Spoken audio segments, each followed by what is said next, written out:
अस्सलाम वालेकुम, welcome to my new video. तो इस वीडियो में हम लूप की एक और टाइप के बारे में डिस्कस करेंगे जिसका नाम है डू वाइल लूप। तो चलिए शुरू करते हैं।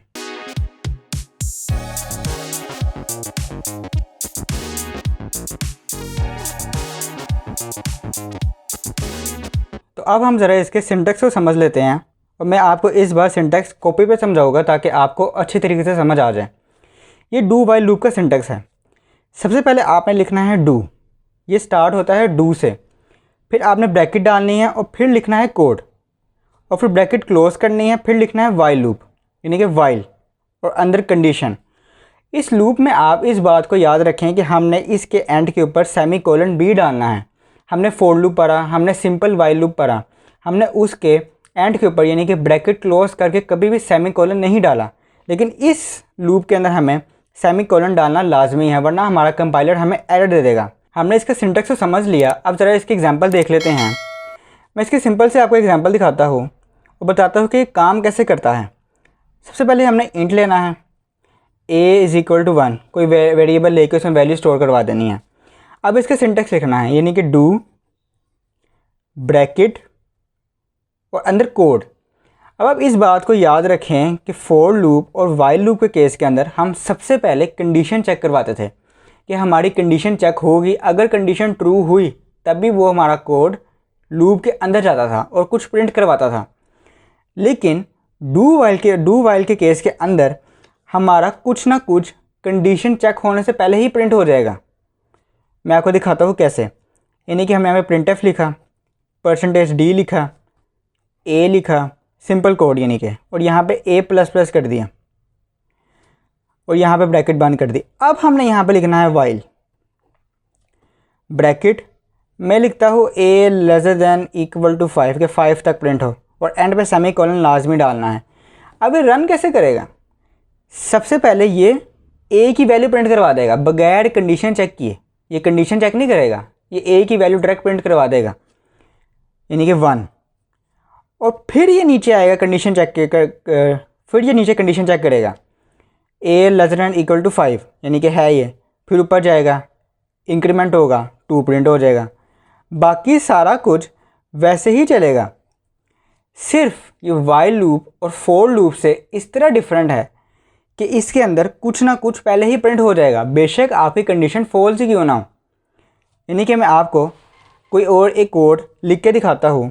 जैसे हमने यहाँ पे लिखा इंट a मैंने लिखा यहाँ पे लेट्स सपोज 5, और फिर यहाँ पे डू ब्रैकेट printf %d और a++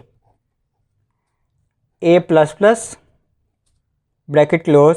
अब कंडीशन के अंदर मैं लिखता हूँ a, कंडीशन के अंदर लेट्स सपोज मैं लिखता हूँ a>5 या a>6, यानी कि अगर 5 6 से बड़ा है तभी हमारा कोड चले, वरना ना चले।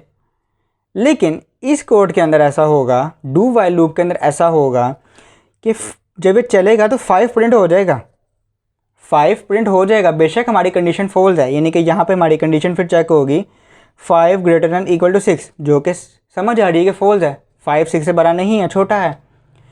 और यहाँ पे 5 प्रिंट होगा ही होगा और आगे कुछ भी प्रिंट नहीं होगा क्योंकि हमारी कंडीशन फॉल्स हो गई है। आप बस इतना समझिए कि डू वाइल लूप के अंदर हमारी सबसे पहले कुछ ना कुछ प्रिंट होगा ही होगा, हमारा कोड रन करेगा ही करेगा। यानी कि अगर हमारा 5 है, यहाँ पे मैं 6 कर देता तो यहाँ पे 6 प्रिंट हो जाना था, कुछ और प्रिंट होना हो, 6 ने प्रिंट होना ही होना है। फिर कंडीशन चेक होगी, कंडीशन इसमें बाद में चेक होती है, उसके बाद उससे पहले हमारा कोड प्रिंट हो जाता है। ये फ़र्क है फॉर लूप और वाइल लूप के केस के अंदर। कॉपी में तो हमने इसका सिंटैक्स भी देख लिया, हमने एक एग्जांपल भी देख ली, ट्रू केस भी देख लिया, फॉल्स केस भी देख लिया, और उम्मीद है आपको समझ भी आई होगी। अगर नहीं आई तो प्रैक्टिकल करके हम देखते हैं, यानी कि VS कोड में देखते हैं, ताकि आपको और अच्छी तरीके से समझ आ जाए। मैं वही कोड लिखूँ जो कॉपी में लिखा है, यानी कि इंट a=1, यहाँ पे डू वाइल लूप का सिंटैक्स और अंदर printf क्लोज %d और यहाँ पे ए। मैं यहाँ पे \n भी डाल देता हूँ और यहाँ पे सेमीकोलन, यहाँ पे ए प्लस प्लस और सेमीकोलन। इसको मैं सेव करता हूँ। अब सॉरी, मैंने यहाँ पे वाइल लूप तो लिखा ही नहीं, यानी कि वाइल अंदर लिखना है हमने a lesser than equal to 5 के 5 तक जाए और एंड पे सेमीकोलन लाजमी डालना है।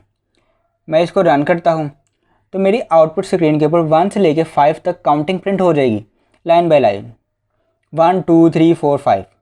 ये था ट्रू केस, यानी कि ये अगर हम फोर लूप के अंदर भी लिखते तब भी प्रिंट हो जाना था, ये अगर हम वाइल लूप के अंदर भी लिखते तब भी प्रिंट हो जाना था। अब मैं आपको दिखाता हूँ फॉल्स केस। यहाँ पे मैं कर देता हूँ a ग्रेटर देन 6 और यहाँ पे मैं कर देता हूँ a इज़ इक्वल टू 5, यानी कि अभी ट्रू केस है कि 5 ग्रेटर देन 6, 5 6 से बड़ा नहीं है, छोटा है, यानी कि ट्रू केस है ये, सॉरी फॉल्स केस है ये। अगर हम ये इसको फोर लूप के अंदर लिखते या फिर हम इसको वाइल लूप के अंदर लिखते तो हमारे पास कुछ भी प्रिंट नहीं होना था, क्योंकि हमारी कंडीशन ही फॉल्स हो गई, उसने लूप के अंदर ही नहीं जाना था। लेकिन इस केस के अंदर क्या होता है मैं आपको दिखाता हूँ। मैंने ये कोड जैसे ही रन किया मेरे पास सिंगल डिजिट यानी कि 5 प्रिंट होगा ही होगा। अब ये क्यों प्रिंट हो रहा है, मैंने आपको कॉपी में पहले भी बताया कि ये जब रन करता है सबसे पहले ये कुछ ना कुछ प्रिंट करवाता ही करवाता है।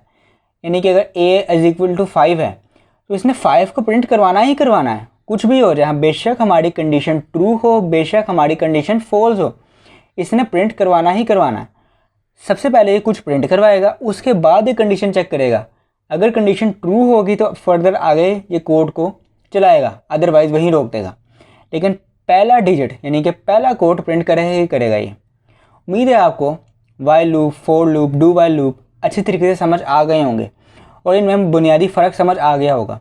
अब डू वाइल लूप हम सी लैंग्वेज में इतना इस्तेमाल नहीं करते, हम ज़्यादातर फोर लूप इस्तेमाल करते हैं या कभी कभार वाइल लूप इस्तेमाल करते हैं। डू वाइल लूप इतना इस्तेमाल नहीं होता, लेकिन ये भी इसकी एक टाइप थी और मेरा समझाना आपको ज़रूरी था। उम्मीद है आपको समझ आई होगी कि डू वाइल लूप क्या होता है। आज के लिए इतना ही। ओके, अल्लाह हाफिज़।